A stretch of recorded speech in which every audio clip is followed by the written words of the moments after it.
بسم اللہ الرحمن الرحیم۔ نبی کریم صلی اللہ علیہ وسلم نے فرمایا کہ داؤد علیہ السلام پر زبور کی تلاوت آسان کر دی گئی تھی۔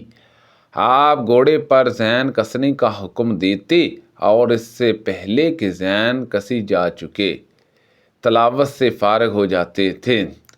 نبی کریم صلی اللہ علیہ وسلم نے فرمایا کہ تنہا نماز پڑھنے کے مقابلے میں جماعت سے نماز پڑھنے کی فضیلت 50 گنا زیادہ ہے، اور صبح کی نماز میں رات کے اور دن کے فرشتے اکٹھے ہو جاتے ہیں۔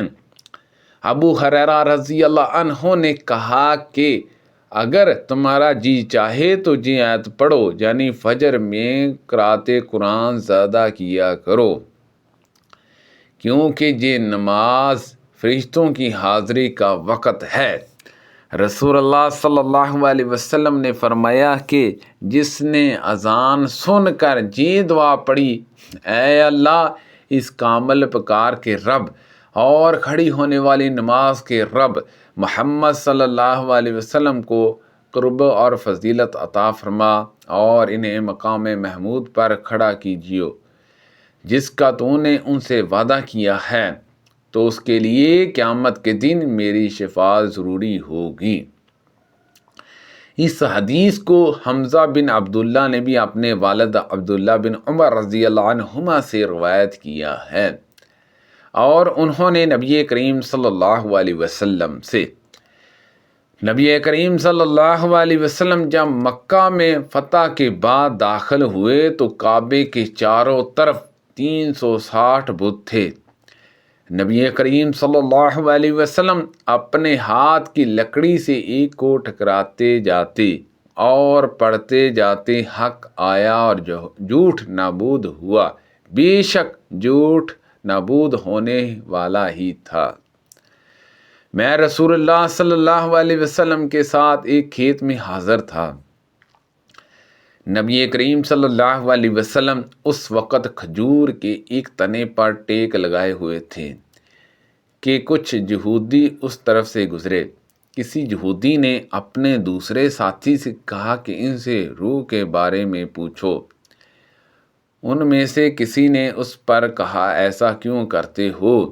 دوسرا یہودی بولا، کہیں وہ کوئی ایسی بات نہ کہہ دے جو تم کو ناپسند ہو۔ رائے اس پر ٹھہری کہ روح کے بارے میں پوچھنا ہی چاہیے، چنانچہ انہوں نے آپ سے اس کے بارے میں سوال کیا۔ نبی کریم صلی اللہ علیہ وسلم تھوڑی دیر کے لیے خاموش ہو گئے اور ان کی بات کا کوئی جواب نہیں دیا۔ میں سمجھ گیا کہ اس وقت آپ صلی اللہ علیہ وسلم پر وحی اتر رہی ہے، اس لیے میں وہیں کھڑا رہا۔ جب وحی ختم ہوئی تو آپ صلی اللہ علیہ وسلم نے اس آیت کی تلاوت کی کہ اور یہ آپ سے روح کے بارے میں سوال کرتے ہیں، آپ کہہ دیں کہ روح میرے پروردگار کے حکم ہی سے ہے اور تمہیں علم تو تھوڑا ہی دیا گیا ہے۔ اللہ تعالیٰ کا ارشاد، اور آپ نماز میں نہ تو بہت پکار کر پڑھیے اور نہ بالکل چپکے چپکے کے متعلق فرمایا کہ یہ آیت اس وقت نازل ہوئی تھی جب رسول اللہ صلی اللہ علیہ وسلم مکہ میں کافروں کے ڈر سے چھپے رہتے، تو اس زمانے میں جب آپ اپنے صحابہ کے ساتھ نماز پڑھتے تو قرآن مجید کی تلاوت بلند آواز سے کرتے۔ مشرکین سنتے تو قرآن کو بھی گالی دیتے اور اس کے نازل کرنے والے اور اس کے لانے والے کو بھی۔ اسی لیے اللہ تعالیٰ نے اپنے نبی سے کہا کہ آپ نماز نہ تو بہت پکا کر پڑھیے، یعنی قرأت خوب جہر کے ساتھ نہ کریں کہ مشرکین سن کر گالی دیں، اور نہ بالکل چپکے ہی چپکے کہ آپ کے صحابہ بھی نہ سن سکیں، بالکل درمیانی آواز میں پڑھا کریں۔ حضرت موسیٰ علیہ السلام جو اللہ کے نبی تھے وہ نہیں ہیں جنہوں نے خضر علیہ السلام سے ملاقات کی تھی۔ حضرت ابن عباس رضی اللہ عنہما نے کہا، دشمن خدا نے غلط بات کہی ہے۔ ہم سے ابی بن کعب نے بیان کیا کہ رسول اللہ صلی اللہ علیہ وسلم نے فرمایا کہ موسیٰ علیہ السلام بنی اسرائیل کو وضع کرنے کے لیے کھڑے ہوئے تو ان سے پوچھا گیا کہ سب سے بڑا عالم کون شخص ہے؟ حضرت موسیٰ علیہ السلام نے فرمایا کہ میں ہوں۔ اللہ تعالیٰ نے اس پر غصہ کیا کیونکہ انہوں نے علم کی نسبت اللہ کی طرف نہیں کی تھی، اور ان کے پاس وحی بھیجی کہ ہاں، میرے بندوں میں سے ایک بندہ دو دریاؤں کے ملنے کی جگہ پر ہے اور وہ تم سے بڑا عالم ہے۔ موسیٰ علیہ السلام نے عرض کیا، اے پروردگار، ان تک پہنچنے کا طریقہ کیا ہوگا؟ اللہ تعالیٰ نے فرمایا کہ ایک مچھلی زنجیر میں ساتھ لے لو، پھر جہاں وہ مچھلی گم ہو جائے وہیں انہیں تلاش کرو۔ بیان کیا کہ موسیٰ علیہ السلام نکل پڑے اور آپ کے ساتھ آپ کے رفیق سفر یوشع بن نون بھی تھے۔ مچھلی ساتھ تھیں۔ جب چٹان تک پہنچے تو وہاں ٹھہر گئے۔ موسیٰ علیہ السلام اپنا سر رکھ کر وہیں سو گئے۔ عمرو کی روایت کے سوا دوسری روایت کے حوالے سے سفیان نے بیان کیا کہ اس چٹان کی جڑ میں ایک چشمہ تھا جسے حجات کہا جاتا تھا۔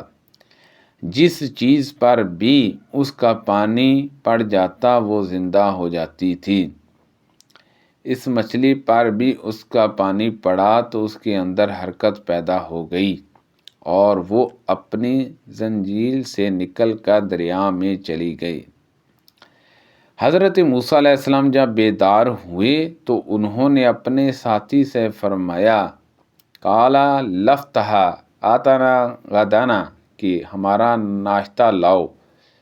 الآیات بیان کیا کہ سفر میں موسیٰ علیہ السلام کو اس وقت تک کوئی تھکن نہیں ہوئی جب تک وہ مقررہ جگہ سے آگے نہیں بڑھ گئے۔ آپ نے دیکھا جب ہم چٹان کے نیچے بیٹھے ہوئے تھے تو میں مچھلی کے متعلق کہنا بھول گیا۔ الآیت بیان کیا کہ پھر وہ دونوں الٹے پاؤں واپس لوٹے۔ دیکھا کہ جہاں مچھلی پانی میں گری تھی وہاں اس کے گزرنے کی جگہ طاق سی صورت بنی ہوئی ہے۔ مچھلی تو پانی میں چلی گئی تھی لیکن یوشع بن نون کو اس طرح پانی کے رک جانے پر تعجب تھا۔ جب چٹان پر پہنچے تو دیکھا کہ ایک بزرگ کپڑے میں لیٹے ہوئے وہاں موجود ہیں۔ حضرت موسیٰ علیہ السلام نے انہیں سلام کیا تو انہوں نے فرمایا کہ تمہاری زمین میں سلام کہاں سے آ گیا؟ آپ نے فرمایا کہ میں موسیٰ ہوں۔ پوچھا، بنی اسرائیل کے موسیٰ؟ فرمایا کہ جی ہاں۔ موسیٰ علیہ السلام نے ان سے کہا، کیا آپ کے ساتھ رہ سکتا ہوں تاکہ جو ہدایت کا علم اللہ تعالیٰ نے آپ کو دیا ہے وہ آپ مجھے بھی سکھا دیں؟ حضرت خضر علیہ السلام نے جواب دیا کہ آپ کو اللہ کی طرف سے ایسا علم حاصل ہے جو میں نہیں جانتا، اور اسی طرح مجھے اللہ کی طرف سے ایسا علم حاصل ہے جو آپ نہیں جانتے۔ حضرت موسیٰ علیہ السلام نے فرمایا، لیکن میں آپ کے ساتھ رہوں گا۔ حضرت خضر علیہ السلام نے اس پر کہا کہ اگر آپ کو میرے ساتھ رہنا ہی ہے تو پھر مجھ سے کس چیز کے متعلق نہ پوچھیے گا، میں خود آپ کو بتاؤں گا۔ چنانچہ دونوں حضرات دریا کے کنارے روانہ ہوئے۔ ان کے قریب سے ایک کشتی گزری تو حضرت خضر علیہ السلام کو کشتی والوں نے پہچان لیا اور اپنی کشتی میں ان کو بغیر کرائے کے چڑھا لیا۔ دونوں کشتی میں سوار ہو گئے۔ بیان کیا کہ اسی عرصے میں ایک چڑیا کشتی کے کنارے آ کے بیٹھی اور اس نے اپنی چونچ کو دریا میں ڈالا تو خضر علیہ السلام نے موسیٰ علیہ السلام سے فرمایا کہ میرا آپ کا اور تمام مخلوقات کا علم اللہ کے علم کے مقابلے میں اس سے زیادہ نہیں ہے، جتنا اس چڑیا نے اپنی چونچ میں دریا کا پانی لیا ہے۔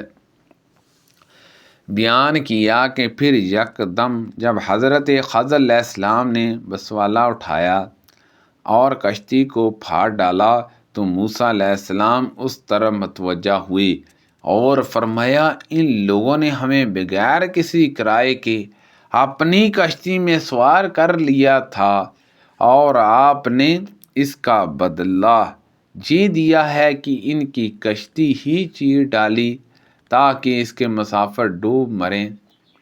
بلا شبہ آپ نے بڑا نامناسب کام کیا ہے۔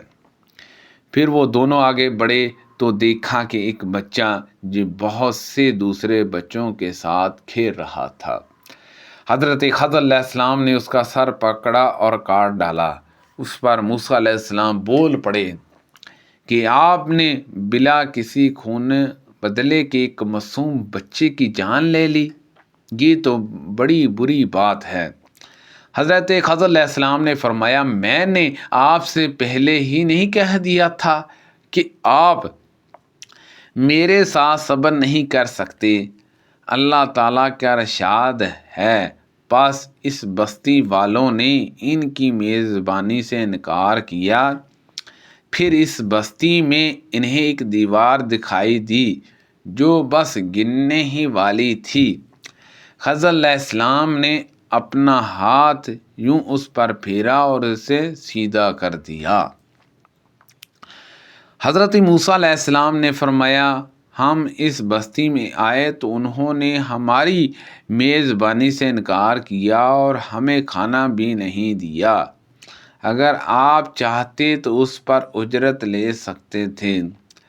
حضرت خضر علیہ السلام نے فرمایا بس جہاں سے اب میرا اور آپ کے درمیان جدائی ہے اور میں آپ کو ان کاموں کی وجہ بتاؤں گا جن پر آپ صبر نہیں کر سکے۔ اس کے بعد رسول اللہ صلی اللہ علیہ وسلم نے فرمایا کاش موسیٰ علیہ السلام نے صبر کیا ہوتا اور اللہ تعالیٰ ان کے سلسلے میں اور واقعات میں ہم سے بیان کرتا۔ سبحان اللہ عز و جل۔ اللہ پاک سے دعا ہے کہ اللہ پاک ان حدیثوں پر عمل کرنے کی توفیق عطا فرمائے۔ کوئی غلطی کوتاہی ہو گئی ہو تو اللہ پاک معاف فرمائے۔ صدقہ جاریہ سے زیادہ لوگوں تک شیئر کیجیے۔ آمین بجاہ النبی الامین صلی اللہ علیہ وسلم۔